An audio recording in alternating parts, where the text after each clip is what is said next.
to the store today and they had organic herb plants that were looking kind of sad. So I bought 4 basil plants, a mint, and a rosemary. And I snipped off the plants. Let me see if I can find one. Okay. This one looked kind of sad because it was in the water, but anywhere that you have a stalk coming out of 2 leaves, you can snip that off and then it will grow 2 more stalks. So that's how you get them to be bushy and everything. So these were way overgrown. So I snipped them off and planted them. And then these I am rinsing in cold water with doTERRA lemon oil. And then I'm gonna put them in the dehydrator and then I will have basil to cook with. So look at how gorgeous this basil is. So I have 1 tray. I think I'm probably gonna get 4 trays out of it.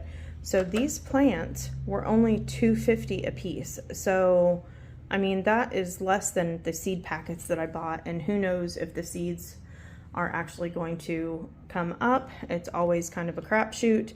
So I'm super excited to have these. Now this is not dirt, it's just sometimes basil turns purple. So that's what you're seeing there. But very excited to be able to get those plants, and I'll show you what I did with the other parts. And then any of the stems that I am picking off will go to my chickens, and it's a antibacterial. It's really good for the chickens and helps their immune system immensely. So no part of this is going to waste. All right, so I did end up with 4 trays of basil, and then I'm gonna have about a half a tray of mint that fell off of the stem while I was transplanting it. Let's see if we can properly record this. So here we are in the big room. This is the room that we converted from a single car garage into a bonus room, and I don't know, this is where most of our plants are. So for my birthday, I asked for these lattices that go on the wall, and then on them we have 7-inch and 5-inch planters. And I just wanted to see if it would be possible for us to have a kind of like living wall or an indoor garden that went all year round. So I planted some items from seed. So this is marjoram and it's doing really well. And then I've got 2 different types of basils that I am not seeing any kind of growth in so far. These are pretty neat because these inserts come out. I don't know if I can do it one-handed. And then they have these little strings that are attached to the bottom, and then you just fill this with water, so they are self-watering. Okay. So I was very excited to find this. It kind of looks like a mandrake from Harry Potter, so that's the newest edition. And this is Daryl. I don't remember what he is. I always forget. But anyway, okay. So here is flat leaf parsley, and I have a whole 1 little guy popping up here. And then this is one of the plants that I got today at Walmart for $2.50. This is the mint, and it looks like it's already perking up and doing pretty good. I did cut 3 sprigs off of it. I'm going to try and propagate those. Up here, I have 1 single chive that is coming up right now. And then I've got cilantro. It doesn't look like anything's happening there. More flat parsley, not seeing anything there. And then here are 2 of the 4 basil plants that I purchased today.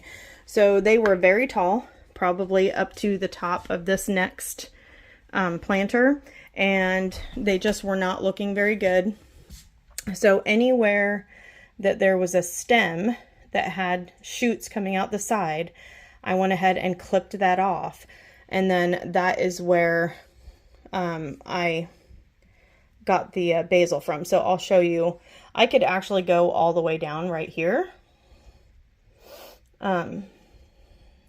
So wherever you have 2 leaves, oops, you just, of course, it's going to be difficult. So finally, anyway, you can see that it's kind of sad looking right now, but all of those things that were clipped off will grow new leaves and new stalks, and then hopefully it will be just very healthy. So then I just upplanted my little palm here. I have 2 more basil plants that I did the same thing to, except this needs to come off. That leaf needs to come off. So I did the same thing there. They were just a little bit more sad.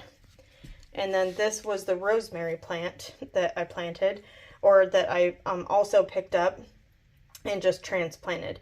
So hopefully all of these will do really well inside. And then this, I'm sorry for the shoddy camera work. This is celery that we planted probably a month ago, just from leftover celery. And it seems to be doing pretty well too. So this, I hope, will be our indoor herb garden. And then I'll show you the rest of the items downstairs. Hey guys, okay, so I'm getting ready to take you down into our basement. Again, sorry for the shoddy camera work. My stand broke and I'm waiting for one to come in, along with a new microphone. So anyway, this basement is a basement. It is much, much better than it used to be. It used to be just a horrible mud floor. I'm not really sure what the people who owned this before tried to do, but we've got some mortar work that we have to do in the back. So try to hold your judgment, okay? But we have made many, many, many improvements. So here we go. Welcome to our little setup in our basement for our greenhouse. This is indeed a basement, and it used to not be usable, but now it is. So I have some more of the planters from upstairs down here, and it looks like, and we just got done watering. So this is the Yeticool lettuce. I've got some sprouts coming up. They're down here because they said they needed actual grow lights to be able to germinate. So that's why it's down here. Romaine, oregano, and a couple of other lettuces, and nothing is happening in there. This is our first flat of tomatoes. So I believe we've got Amish paste, Hungarian paste, and then all of those are Romas. So they're doing all right. I have a fan set up and blowing on them so that they will not, so that their stems will be strong, not blowing really hard.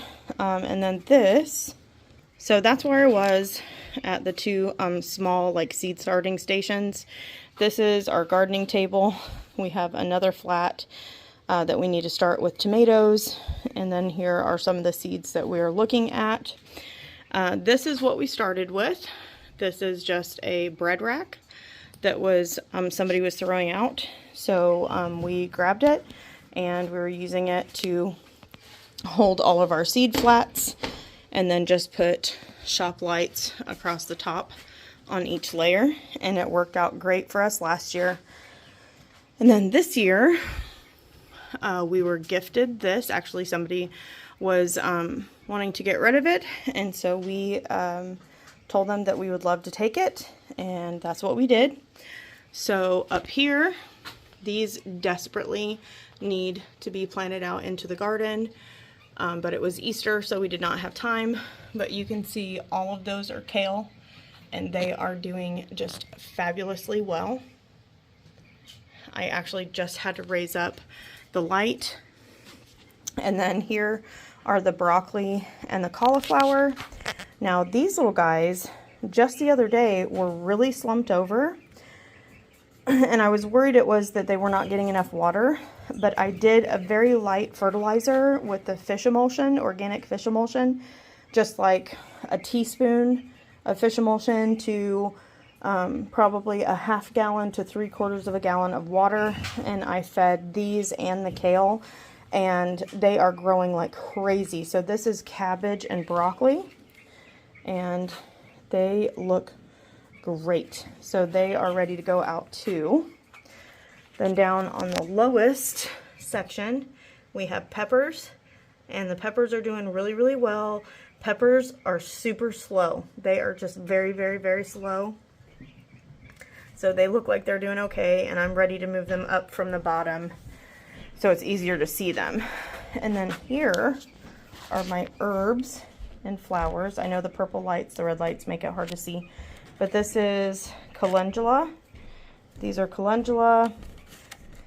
This is chamomile. That's hyssop, and the over there are the bells of Ireland. And then over around the corner are our little meat birds, which are not so little anymore. We have had them for about 2 weeks now, and they are probably, geez, 4 times the size that they were. They are getting their real feathers, and so their coats look pretty patchy, but that is pretty much what they look like, you guys. Meat birds and egg birds, much different, and they look very different. So we did start adding to their water basil, oregano, and apple cider vinegar to help their guts, their microbiome, and as natural antibacterial and anesthetics, or not anesthetic, antimicrobial, so just to help them be healthier. Then we just have a working table down here, so I'm going to be utilizing these and this to up pot those flowers that I showed you earlier. We have another seed starting greenhouse because we need to do more tomatoes. And then here are some, not all, but some of our seeds. So we have already planted out these little marvel peas. We had 2 sets of those. And then we planted out the sugar pods, I believe, outside already, because peas like the cold. And then here are the cabbages. So we still have several things that we need to plant out, but this is not even close to all of the seeds I have. It can be overwhelming sometimes. So anyway, and then down here is our little pantry that we keep. And these are the potatoes, and we had them cut, and they're just sitting down here getting that hard skin on them so that when we plant them that they don't end up rotting, and they do grow.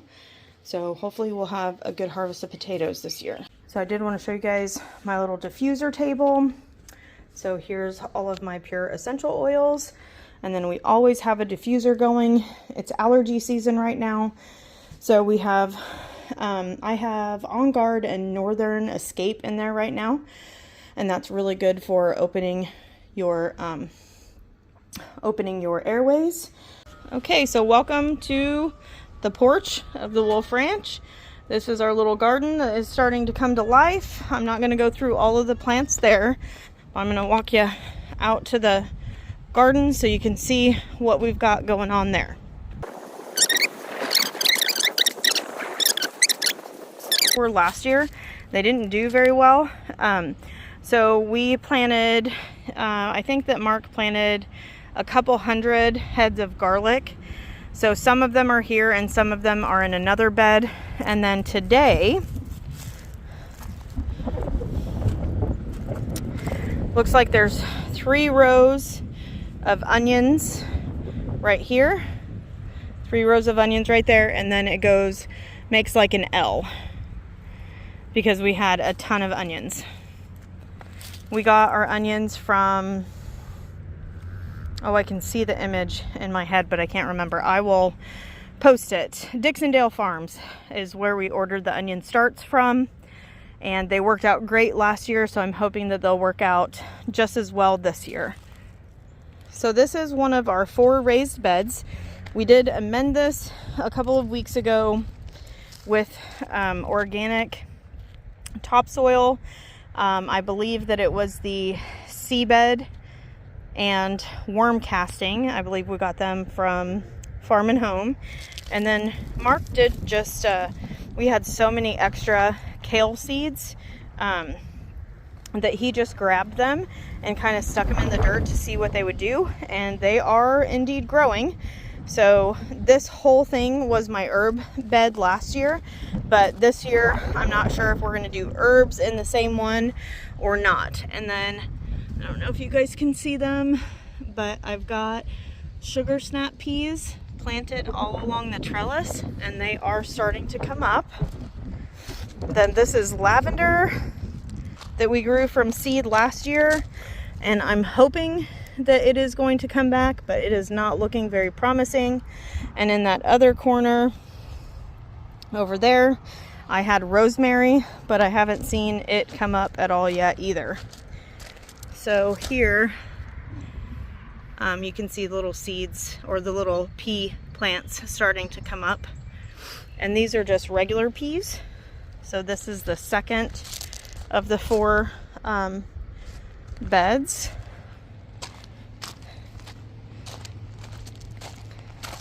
The clematis is starting to go ahead and climb, which is awesome. So I should have a cool entryway to the garden. Again, lots and lots of cleanup that needs to be done. So here is the third of the 4 raised garden beds, and I need to, these are the onions that we planted today, and I need to water as soon as I'm done with this video. And then over here, again, this entire bed is all onions, and I did plant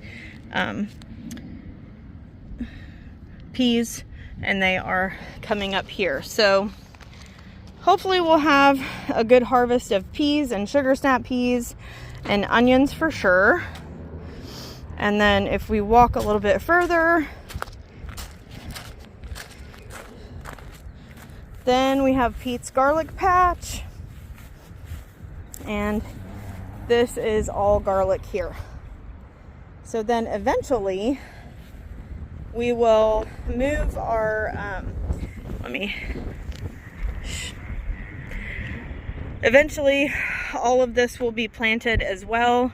We have to move the panels. Right now they are running north to south, and we're going to change it so they're running east to west, and that's where most of our tomatoes will be, probably some cabbage, corn, beans, and I'll have to look at my plan and show you exactly what I have planned out.